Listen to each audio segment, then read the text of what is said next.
ቴዲ ከብዙ ሃይማኖቶች ጋር ውይይት አድርጋል። ኔሴስ አንተ ቤት ጋብዘ ኦንሊ ጂሰስ፣ ኦርቶዶክስ፣ ሙስሊም፣ ጴንጤ መጥቷል አንተ ጋር።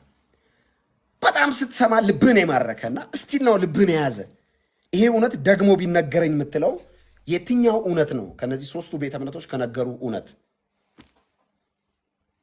በዋነኛነት ያወያዩዋቸው በተደጋጋሚ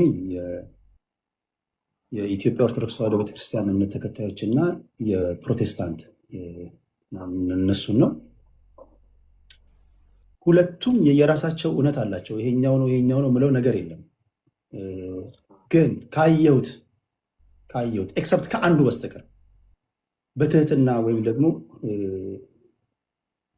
እንደ እምነቱ ተከታዮች ሆነው ታዘው ታላላቆች የሆነው የሃይማኖት ሰዎች ሆነው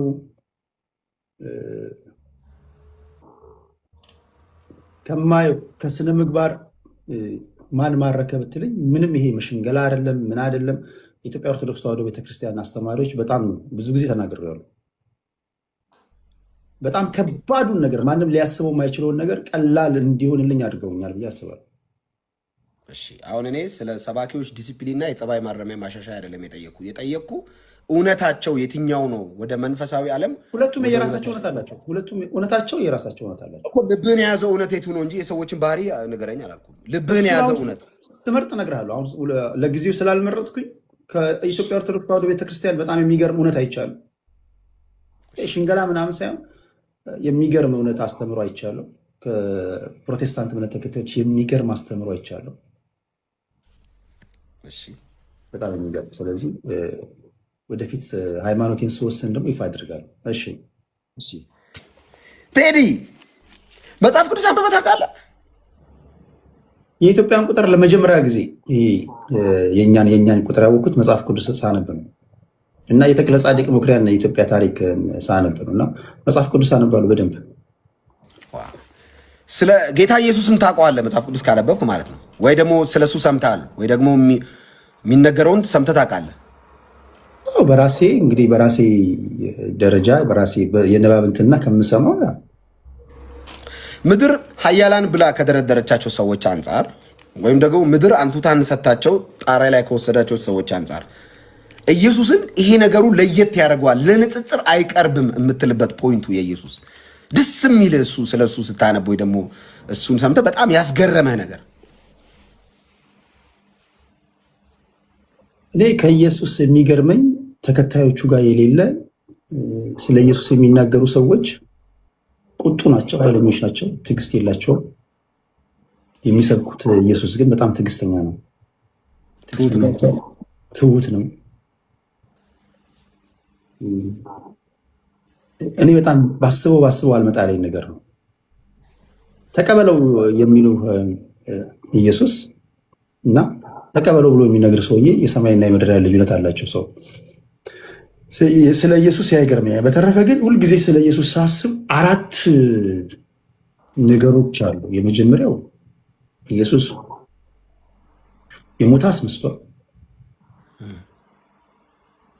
ሞቶ የተቀበረ አስነስቷል፣ የታመመ ፈውሷል፣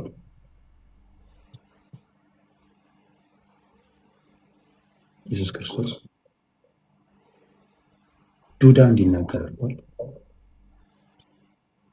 አጋንንት በስሙ ይወጣል፣ ሽባ በስሙ ይተረተራል፣ ይድናል።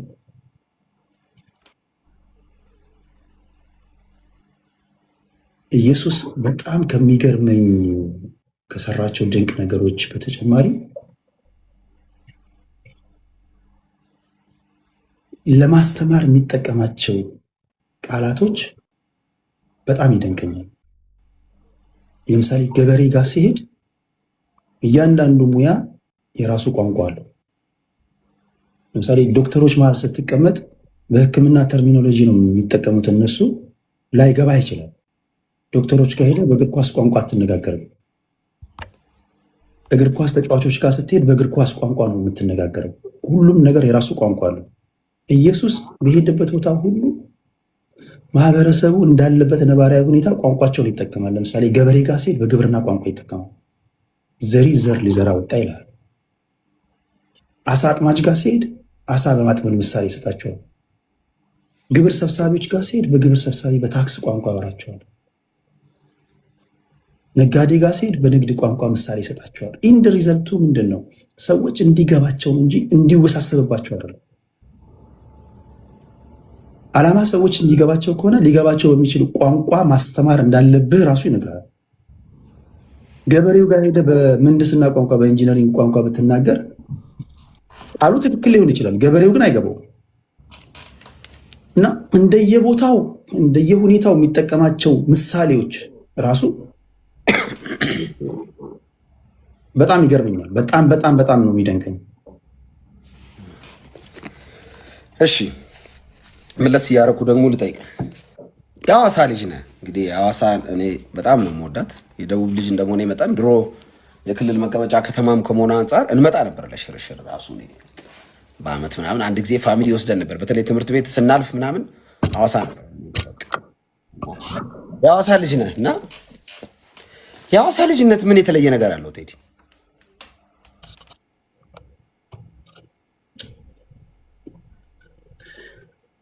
ሐዋሳ ልጅ ስትሆን አይ ቲንክ ሐዋሳ አሁን ያለሁበት ለምሳሌ ከተማ ከቶሮንቶ ሞስት ዳይቨርስ ሲቲ የሚባል ዳይቨርስ ከተለያዩ ዓለማት የመጡ ሰዎች የሚኖሩባት ናት። ማን ነው የከተማው ነዋሪ የሚለውን አታውቅም። ቻይናው ፖሊስ ነው።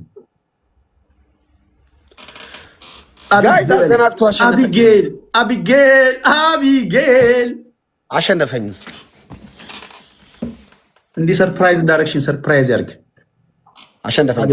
አስር ሲኖ ቅጣት ብሎ አዘናጋኝ እና ሐዋሳ በጣም ዳይቨርስ ሲቲ ከመሆኑ የተነሳ ሁሉም አይነት ብሔር ብሔረሰቦችን ታገኛለህ ሐዋሳ ውስጥ። ወላይታው አለ፣ አማራው አለ፣ ኦሮሞ አለ፣ ሲዳሞ አለ እና አንደኛ እዛች ከተማ ብቻ በመኖር የሁሉንም ብሔር ብሔረሰቦች ባህሪ፣ አኗኗር፣ ሁሉ ነገር ታውቃለህ። ስለዚህ በተለይ ከብሔር ብሔረሰቦች ጋር የሚኖር ትውውቅ ኢዚ እንዲሆን የሚያደርግ ከተማ ነው ብዬ ነው የማስበው ሐዋሳ። ስለዚህ ለየት ያደርጋል። ለምሳሌ አዳማ ብትሄድ ሞስትሊ ሊኖሩ የሚችሉ የከተማ ነዋሪዎች የተለያዩ ስብጥር ቢሆንም ታውቃለህ። ሶዶ ብትሄድ ታውቃለህ። ገባህ አይደለም? መቀሌ ብትሄድ ታውቃለህ ማጆሪቲ ምን ሊሆን እንደሚችል። ወይ ባህር ዳር ወይ ወደ ጎንደር አካባቢ ብትሄድ ታውቃለህ። ሐዋሳ ግን ስትመጣ ኢትዮጵያ ውስጥ ያሉ ብሔር ብሔረሰቦች በሙሉ ያሉባት ከተማ ናት። እኔ ሐዋሳን በጣም ነው የምወዳት። በጣም ከምወዳቸው ከተሞች ሁለተኛዋ ከተማ ነች ሐዋሳ ለኔ። አንደኛዋ ምንድን ናት? ምኖርባት አዲስ አበባን በጣም ነው የምወዳት። ባይዘው በጣም ነው አዲስ አበባን የምወደው። ደስ ይለኛል በጣም። ጋይዝ ቴዲ አሸንፎኛል። መቅጣት ስትችል ንገረኝ፣ እቀጣለሁ በለኝ። ቅጣት ላስመርጥ አሁን ወይስ? እሺ በ10 ሺህ ነው ቅጣት። ጋይዝ ታብታብ አድርጉ። የመጀመሪያው አንድ ሙዚቃ በፈለግከው ቋንቋ ትዘፍንልኛለህ። ማን ምርጫ ሰጣለሁ። ትቀበላለህ ወይ አትቀበልም? አንተ እግዚአብሔር ገስጽ። ቀጣይ ሌላ ከዚህ ይሄን ከአማራጭ ውስጥ አውጣ። ቅጣት እኮ ማለት የምትፈልገውን እንድታደርግ ሳይሆን ማትፈልገውን እንድታደርግ ነው አይደል? ቅጣት አይኔ ቤንጤነኛ። እሺ ስለዚህ እኔ ምርጫ አስቀምጥልሃለሁ። ጋይዝ ቅጣት በ10 ሺህ ነው። 3 አበባ ከዛ ትሪፕል። ቀጥልሽ። አንደኛው በኦሮምኛ ትችላለህ? አፋን ኦሮሞ ፐርፌክት አይደለሁም ወይ አቢጌል? 3 አበባ። እሺ እኔ ከቀጣይ በኦሮምኛ ዘፍንልሃለሁ ከፈለግ።